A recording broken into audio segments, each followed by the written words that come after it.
ഹരേ ബ്രഹ്മാർപ്പണമസ്തു. ഏവർക്കും ഹൃദ്യമായ എൻ്റെ മറ്റൊരു പുതിയ വീഡിയോയിലേക്ക് സഹർഷം സ്വാഗതം.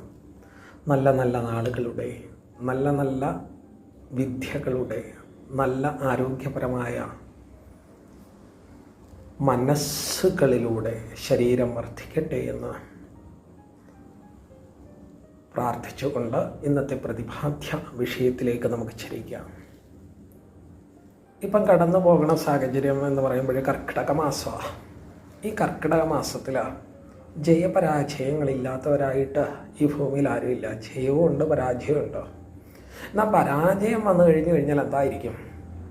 അത് ഭയങ്കര ദുഃഖമായിരിക്കും. നേരെ തിരിച്ച് വിജയം വന്നു കഴിഞ്ഞാലോ അതീവ സന്തോഷവും. ഇതാണ് നമ്മുടെയൊക്കെ കുഴപ്പം എന്ന് പറയുന്നത്.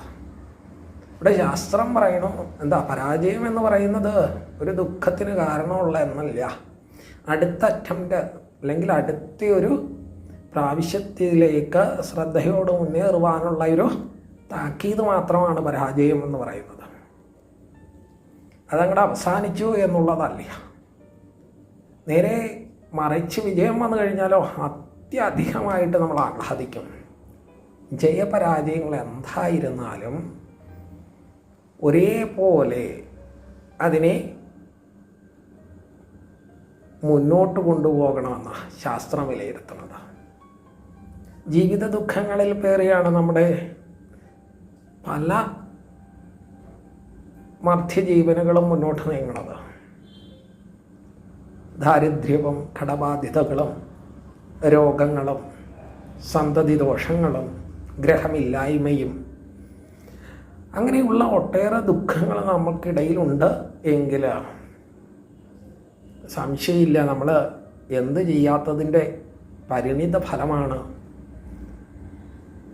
ആചാര്യന്മാരെ അനുശാസിക്കാതെയുള്ള ജീവിതം നമ്മൾ മുന്നോട്ട് കൊണ്ടുപോകുന്നത് കൊണ്ടാണ്.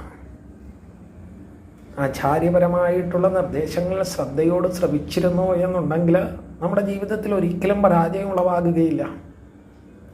ധർമ്മ സംസ്ഥാപനാർത്ഥായ സംഭവാമി യുഗേ യുഗേന. ധർമ്മത്തിനെ കോട്ടം വരാതെ അതിനെ സംരക്ഷിച്ചുകൊണ്ടുള്ള കർമ്മങ്ങളെ അനുഷ്ഠിക്കണമെന്ന്. അതിന് ധർമ്മ പ്രധാനമായിട്ടുള്ള കർമ്മങ്ങൾ നിരവധി നമ്മുടെ ആചാര്യശ്രേഷ്ഠന്മാർ പകുത്തെടുത്ത് തന്നിട്ടുണ്ട്. നമ്മൾ അതിനൊന്നും അങ്ങോട്ട് ഇന്ദ്രിയങ്ങൾ കൊടുക്കണില്ല എന്ന ശ്രവണേന്ദ്രിയങ്ങളെ അതിലേക്കൊന്നും നമ്മൾ വിടണില്ല എന്നുള്ളതാണ്.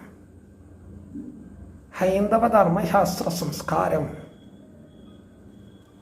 സ്ത്രീജനങ്ങളെ ഒരുപാട് അടച്ചാക്ഷേപിക്കണോ എന്നുള്ളൊരു വ്യാഖ്യാനം ഇന്ന് പല മനസ്സുകളിലും കുടിയേറി കിടക്കണുണ്ട്.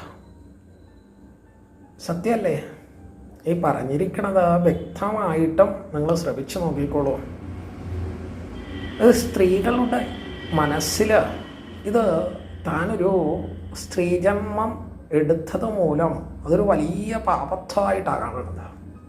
എന്നാൽ സനാതന ധർമ്മശാസ്ത്രം അങ്ങനെയൊന്നുമില്ല, ഇരുത്തിയിട്ടില്ല എന്നുള്ളത് മനസ്സിലാക്കുവാൻ നമുക്ക് സാധിക്കണില്ല. കാരണം എന്ന് വെച്ച് കഴിഞ്ഞാൽ അങ്ങനെയുള്ള കുറേ മൂഢന്മാരായിട്ടുള്ള ജനങ്ങൾ മനസ്സിൽ അന്ധത വന്നതുകൊണ്ടാണ് മൂഢന്മാരായി എന്ന് പറഞ്ഞിരിക്കുന്നത്. അങ്ങനെയുള്ള ജനങ്ങൾ ശാസ്ത്രഗതിയെ വളച്ചൊടിച്ച് നമ്മളിലേക്ക് എത്തിച്ചിരിക്കണോ എന്നുള്ളതാണ് അതിൻ്റെ പ്രത്യേകത. നേരെ തിരിച്ചു നോക്കിക്കോളൂ. എത്ര നാര്യസ്തു പൂജ്യന്തേരമന്ധേ തത്ര ദേവതാം. നമ്മുടെ ശാസ്ത്രം വിലയിരുത്തി തരിക. എവിടെ നാരിയെ പൂജിക്കണുണ്ടോ അല്ലെങ്കിൽ സ്ത്രീയെ പൂജിക്കണുണ്ടോ അവിടെ ലക്ഷ്മീവാസം ഉളവാകുന്ന, സർവദേവത സാമീപ്യം ഉളവാകുന്ന. അതുപോലെ തന്നെ സ്ത്രീ ശ്രീ ആണ് എന്നാണ് പറഞ്ഞിരിക്കുന്നത്, ലക്ഷ്മിയാണെന്നാണ് പറഞ്ഞിരിക്കുന്നത് നമ്മുടെ ശാസ്ത്രം. ശ്രദ്ധയോടെയുള്ള ഈ വാക്യങ്ങളെ നമുക്ക് ശ്രവിക്കുവാനായിട്ട് സാധിച്ചിട്ടില്ല. ആയതിനാൽ തന്നെ നമ്മുടെ ശാസ്ത്രഗതികളെ ചൂഷണം ചെയ്യുന്നവരിലേക്ക് നമ്മൾ, അവരുടെ വലയിലേക്ക് നമ്മൾ വീഴുകയാണ്. ഇനി അങ്ങനെ ആകരുത്. ഒരു ഗ്രഹത്തിൻ്റെ സർവ്വതാ ഐശ്വര്യം എന്ന് പറയുന്നത് സ്ത്രീജനങ്ങൾ തന്നെയാണ്. അവിടെ ശാസ്ത്രം വില കൽപ്പിച്ചിരിക്കുന്നത് സ്ത്രീകളെ തന്നെയാണ്, മാതൃത്വത്തെ തന്നെയാണ്. ഉത്തമമായിട്ടുള്ള മാതൃത്വം പറയുമ്പോഴും നമ്മുടെ ധർമ്മശാസ്ത്രം വളരെയധികം മുകളിലാണ് സ്ത്രീധർമ്മത്തെ കാണിച്ചു തരണത്. അങ്ങനെയുള്ള സ്ത്രീജനങ്ങൾ കർക്കിടക രാവുകളല്ലേ വന്നിരിക്കണത്. ഒരു കുടുംബം ഇമ്പമുളവാകുവാനായിട്ട് അവരനുഷ്ഠിക്കേണ്ടുന്ന കുറച്ച് വിധാനങ്ങളെക്കുറിച്ചാണ് പ്രതിപാദ്യം. അത് എങ്ങനെയാകണം എന്നുള്ളതിനെക്കുറിച്ച് വിശദീകരിക്കുമ്പോൾ ശ്രദ്ധിക്കുക. നമ്മൾ നിത്യം ഈ കർക്കിടക രാവുകളിൽ പ്രഭാതത്തിലും സന്ധ്യാകാലത്തിലും നിലവിളക്ക് തെളിയിക്കണം ഉറപ്പായിട്ട്. നമ്മുടെ ഗ്രഹത്തിലെ അന്ധത, അജ്ഞാനം അതെല്ലാം അങ്ങോട്ട് അകലണം. അതിനായിട്ട് പ്രഭാതത്തിലും സന്ധ്യാസമയത്തിലും നിലവിളക്ക് തെളിയിക്കുക. പിന്നെ പ്രഭാതത്തിൽ വിഷ്ണു സഹസ്രനാമം ജപിക്കുക അത്യന്താപേക്ഷിതമാണ്. ജീവിതം മനോഹരമാക്കുവാൻ വളരെ ശ്രേഷ്ഠമായിട്ടുള്ള ഒരു കർമ്മമാണ്. നിലവിളക്ക് തെളിയിച്ച് 3 ദീപങ്ങൾ അല്ലെ 5 ദീപങ്ങൾ തെളിയിച്ച് നെയ്യൊഴിച്ച് ശേഷം ചമ്രം പടിഞ്ഞ് ഉപവിഷ്ടയായി ഗുരുവിനെയും ഗണേശ്വരനെയും മനസ്സിൽ കണ്ടുകൊണ്ട് വിഷ്ണു സഹസ്രനാമം ഓം നമോ ഭഗവതേ വാസുദേവായ, ഓം നമോ ഭഗവതേ നാരായണായ എന്ന് ചൊല്ലി വിഷ്ണു സഹസ്രനാമം ജപിച്ച് അതിനുശേഷം നമ്മുടെ മറ്റ് ഗ്രഹത്തിലെ ജോലികളിലേക്ക് വ്യാപൃതയാക്കുക. അതേപോലെ തന്നെ സന്ധ്യാകാലത്തിലും ശരീരശുദ്ധിയൊക്കെ വരുത്തി നേരത്തെ തന്നെ വന്ന നിലവിളക്കൊക്കെ തെളിയിച്ച് ലളിതാ സഹസ്രനാമം അങ്ങോട്ട് പാരായണം ചെയ്യും. ഇനി ഇവിടെയാണ് നമ്മൾ പറയാൻ പോകുന്ന കാര്യം. പിന്നെ പ്രഭാതത്തിൽ വിഷ്ണു സഹസ്രനാമ ജപവും സന്ധ്യാകാലത്തിൽ ലളിതാ സഹസ്രനാമ ജപവും. അത് ഈ ലളിതാ സഹസ്രനാമ ജപം ചെയ്യണ ആ സ്ഥാനഭാവത്തിൽ ഒരു ചെറിയ താലത്തിൽ ഒരു ദൂഷണലയില ദശപുഷ്പങ്ങൾ നേരത്തെ അതങ്ങോട്ട് പറിച്ചു വയ്ക്കണം.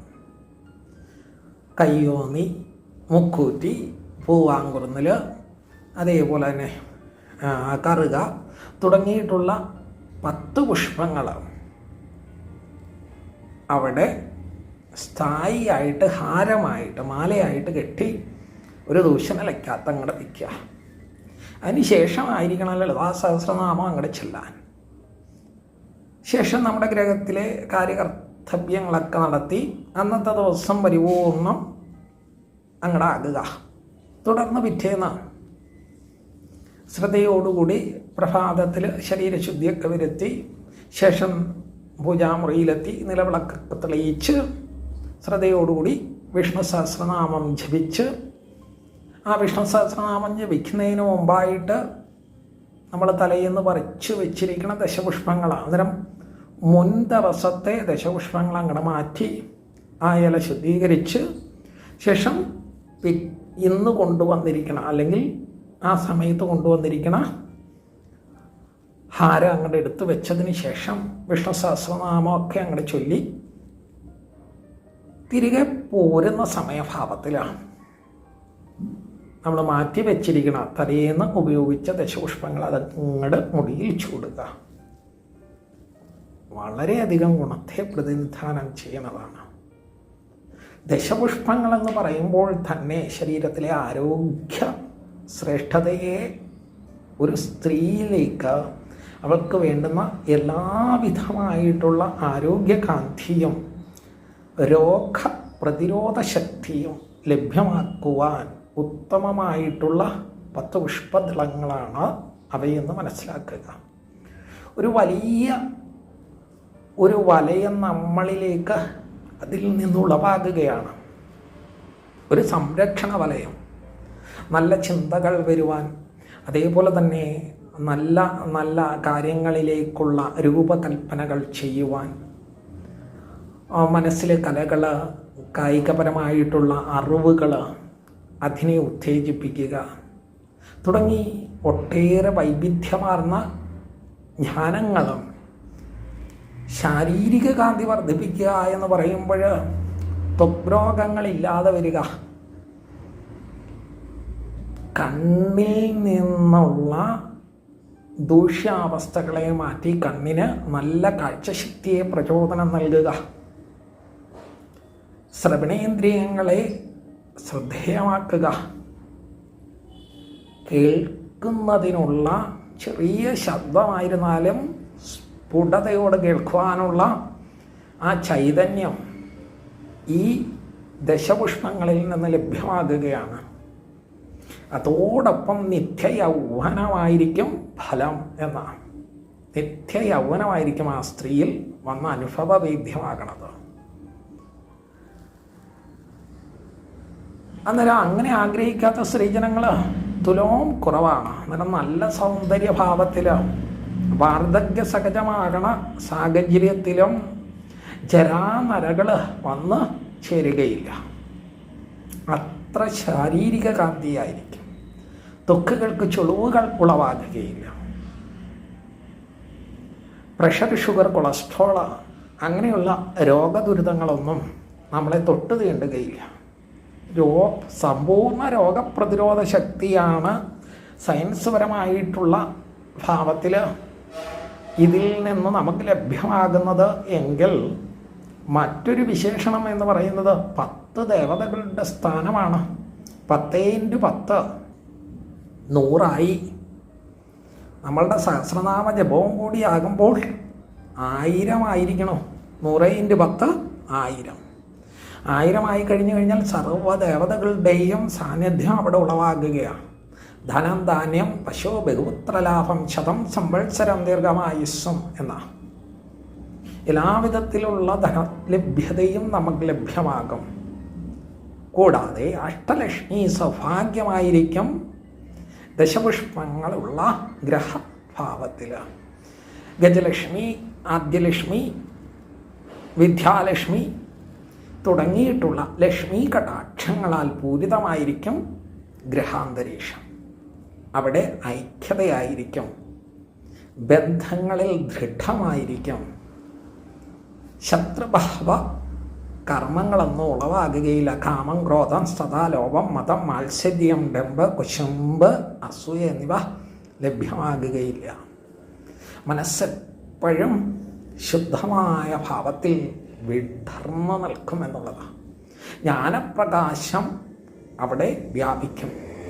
ആയതുവഴി യഥേഷ്ടം സജ്ജനങ്ങളിൽ നമ്മുടെ കീർത്തി, യശസ് ഇവ വന്നു ചേരും.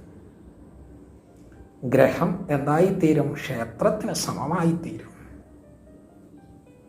അതോടുകൂടി എല്ലാവരിലും നമ്മളുടെ ശ്രദ്ധയെ ധന്യമാക്കുവാനും സാധിക്കും. ദശപുഷ്പങ്ങൾ അങ്ങോട്ട് ചൂടുക. അത് പറഞ്ഞ പ്രകാരമായിരിക്കണം ചെയ്യേണ്ടുന്നത്. പ്രഭാതത്തിൽ വിഷ്ണു സഹസ്രനാമവും സന്ധ്യാകാലത്തിൽ ലളിതാ സഹസ്രനാമ ജപവും ചെയ്ത് അവിടെ വച്ചിരിക്കുന്ന ദശപുഷ്പം അത് കൃത്യമായും പിറ്റേന്നെടുത്ത് ശിരസിൽ ധരിക്കുവാനുള്ള ഒരു മനസ്സുണ്ടാകണം. മുടികൾക്ക് നല്ല ദൈർഘ്യമായിരിക്കും. യഥേഷ്ടം മുടിയുളവാകും. നരകൾ ബാധിക്കുകയില്ല. സർവത്ര ഈശ്വര ചൈതന്യം വന്നു കഴിഞ്ഞു കഴിഞ്ഞാൽ പിന്നെ മറ്റൊരു കാര്യം നമ്മൾ ചിന്തിക്കേണ്ടതായിട്ടുണ്ടോ? ഇല്ല. ഇങ്ങനെയൊന്ന് ചെയ്തു നോക്കുക. വളരെ ഗുണവും അതേപോലെ തന്നെ വീട് കൊട്ടാര സദൃശമായി മാറും എന്നുള്ളതാണ്. ഗ്രഹം കൊട്ടാരത്തിന് തുല്യമായി തീരും. സർവദേവതകളുടെയും സാന്നിധ്യം അവിടെ വന്നു കഴിഞ്ഞാൽ കൊട്ടാര സദൃശമായില്ലേ? പിന്നെ എന്തിനെയെങ്കിലും പേടിക്കേണ്ട കാര്യമുണ്ടോ? ഇങ്ങനെയൊന്ന് അനുഷ്ഠിച്ച് നോക്കൂ.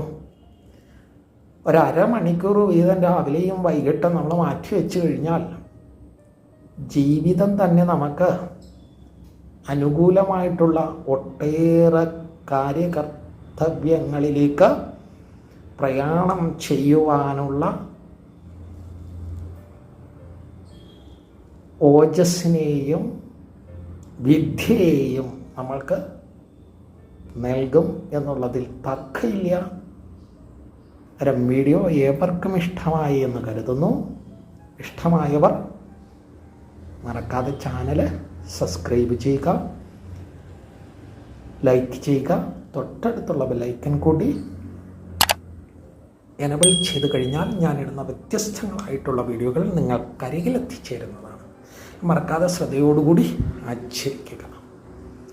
മനോഹരമായ മറ്റൊരു വീഡിയോയുമായി വരും വരെ എവർക്കും നന്ദി, നമസ്കാരം.